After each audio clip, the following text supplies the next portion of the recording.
As Tobias Straumann has noted, comparatively few people have heard of Swiss Re, even in its home country of Switzerland, though it is one of the world's 200 largest multinational enterprises. It is a giant, he writes, but Straumann reaches for a familiar phrase, an invisible one. Students of insurance history might additionally observe that reinsurers like to gather together in famous gambling hubs like Monte Carlo and international tax havens like Bermuda, an island with its own storied history as an early modern Atlantic entrepot. They might note the flow of alternative capital into the business, or the economists' singling out of reinsurers, less strangled in red tape than traditional insurers, for praiseworthy innovation that could soon shake up the market.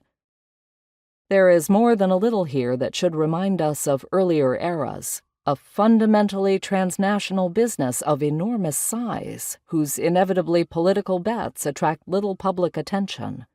In spite of all these echoes and continuities, however, one cannot draw straight lines between one century's configurations and another's. The capitalism of early modern America is not today's capitalism. Its insurance business is not today's insurance business. And its United States is not today's United States.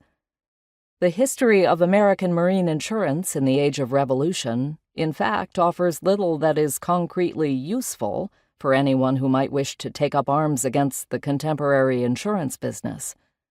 It has always been difficult for Americans to mobilize or even to conceptualize arguments against a business that predated the modern state, let alone one that became so swiftly intertwined with the state's operational life.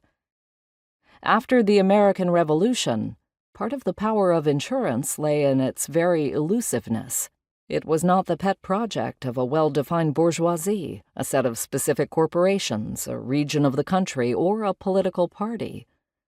Thus, it was able to avoid sustained political controversy and onerous regulation, and to pass itself off as too esoteric for outsiders to manage, even as it channeled a great deal of wealth in specific directions, forming American ideas, markets, and laws, and establishing the parameters for choices made by the most sophisticated and capitalized Americans, not to mention the rest of them, during the years when the United States first took shape.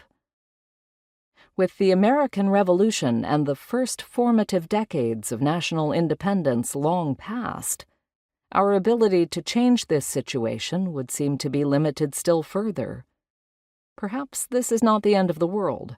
The modern state is capable of doing many useful and important things, but we would be hard-pressed to declare it, in general terms, a paragon of moral virtue. The history recounted in this book offers no evidence that the state would have offered its citizens better lives should it have been somehow rescued from the influence of insurers.